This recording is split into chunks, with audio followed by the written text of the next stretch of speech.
এই ভিডিওতে আমি গ্যাস ওয়েল্ডিং নিয়ে আলোচনা করব। গ্যাস ওয়েল্ডিংয়ে সাধারণত আমরা দুই বা দুইয়ের ততোধিক মেটালের এজকে গ্যাস ফ্লেম দিয়ে গলানোর পরে সেটাকে ঠান্ডা হওয়ার জন্য অপেক্ষা করি। তাহলেই সেই দুটো মেটালকে বা দুইয়ের ততোধিক মেটাল আমরা যে দুটো মেটাল এজকে গলিয়েছিলাম সেই দুটো মেটাল জয়েন্ট লেগে যায়। এইভাবে গ্যাস ওয়েল্ডিং কাজ করে। তো এই ক্ষেত্রে আমরা যে গ্যাস ব্যবহার করি সেই গ্যাস হলো অ্যাসিটিলিন আর অক্সিজেন। তো এটা হলো গ্যাস ওয়েল্ডিং এর একটা সেটআপ। এই ক্ষেত্রে যেসব ইনস্ট্রুমেন্ট লাগে সেটা হলো আমাদের লাগে ওয়েল্ডিং টর্চ। এটা হলো আমাদের ওয়েল্ডিং টর্চ। তার সাথে লাগে আমাদের গ্যাসের সাপ্লাই। তো মনে করি যে এটা হলো আমাদের অ্যাসিটিলিনের সিলিন্ডার, এটা হলো অক্সিজেনের সিলিন্ডার। আর লাগে আমাদের হোস পাইপ, এটা আর এটা হলো আমাদের হোস পাইপ। আর এটা হলো এই দুটো হলো আমাদের ওয়ার্ক পিস যাদের আমরা ওয়েল্ডিং করে জয়েন্ট করব। তো এই যেই গ্যাস সিলিন্ডার থাকে, গ্যাস সিলিন্ডারের সাথে আমাদের সেট করা থাকে কন্ট্রোল ভাল্ব। যেই কন্ট্রোল ভাল্ব দিয়ে আমরা এই প্রেসার কতটা আছে, প্রেসার কন্ট্রোল ভাল্ব, সেটা দেখতে পারি। এবার এর সাথে আমাদের কানেক্টেড থাকে হোস পাইপ। এই দুটো আলাদা আলাদা হোস পাইপ দুটো পাইপের সাথে কানেক্টেড থাকে। যেই দুটো পাইপ লাইন বেরিয়েছে আমাদের ওয়েল্ডিং টর্চ থেকে, তো একটা এটা কানেক্টেড আছে অ্যাসিটিলিনের সিলিন্ডারের সাথে, এটা কানেক্টেড আছে আমাদের অক্সিজেনের সিলিন্ডারের সাথে। তারপরে এই দুটো পাইপ লাইন যে ওয়েল্ডিং টর্চ থেকে ওয়েল্ডিং টর্চের মধ্যে ভেতরে ঢুকছে, তারপরে এখানে এসে তারা এক জায়গায় মিলিত হয়েছে। এইটুকুকে বলছি আমরা মিক্সিং চেম্বার। তারপর মিক্সিং চেম্বারে মিক্স হওয়ার পরে এদিক দিয়ে আমাদের টিপ দিয়ে, এটা হলো আমাদের টিপ দিয়ে সেই গ্যাস বেরোতে থাকে। তারপরে এখানে ইগনিশনের ফলে প্রচণ্ড পরিমাণে হিট ক্রিয়েট হয়।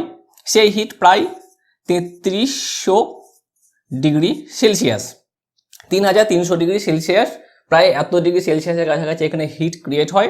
তারপরে আমরা যেই মেটাল দুটোকে জয়েন্ট করব সেই মেটাল দুটোর এজে আমরা সেই ফ্লেমটাকে স্ট্রাইক করি, ফলে ওই মেটালটুকু গলে গিয়ে একসাথে মিশে গিয়ে জমাট বেঁধে গেলে একটা ওয়েল্ডিং জয়েন্ট ক্রিয়েট হয়। এই হলো গ্যাস ওয়েল্ডিংয়ের টোটাল ওয়ার্কিং প্রসিডিউর। এবার এখানে আমরা যেই মেটাল দুটোকে জয়েন্ট করি ওয়েল্ডিং প্রসেসে, তো গ্যাস ওয়েল্ডিং প্রসেসে আমরা যে দুটো মেটালকে জয়েন করি তার থিকনেস হতে পারে 2 থেকে 50 mm।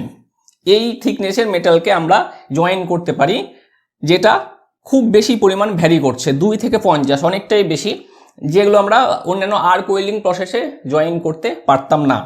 এবার যখন আমরা এই জয়েন করার জন্য রেডি করি তখন আমরা ফ্লেম দেওয়ার পরে আমরা এখানে ফিলার মেটাল অ্যাড করতে পারি অথবা নাও করতে পারি। যদি ফিলার মেটাল প্রয়োজন হয় তো দিই, আর যদি ফিলার মেটাল প্রয়োজন পড়ে না তো ফিলার মেটাল আমরা দিই না। এবার এই যে গ্যাস থাকে, এই যে গ্যাস আছে, এই গ্যাস দুটোকে আলাদা আলাদাভাবে কন্ট্রোল করার জন্য আমাদের একটা করে কন্ট্রোল ভাল্ব থাকে। যে দুটো কন্ট্রোল ভাল্ব দিয়ে আমরা গ্যাসের ফ্লো কতটা লাগবে, অ্যাসিটিলিন কতটা লাগবে, অক্সিজেন কতটা লাগবে, সেটা আমরা কন্ট্রোল করতে পারি। এবার অ্যাসিটিলিন আর অক্সিজেনের ভাগের উপর নির্ভর করছে ফ্লেমটা কেমন হবে এবং ফ্লেমের নাম কি হবে। তো এই ভাগ অনুযায়ী এই অ্যাসিটিলিন আর অক্সিজেনের পার্সেন্টেজ অনুযায়ী হতে পারে নিউট্রাল ফ্লেম, হতে পারে অক্সিডাইজিং ফ্লেম, হতে পারে আর কার্বোরাইজিং ফ্লেম হতে পারে।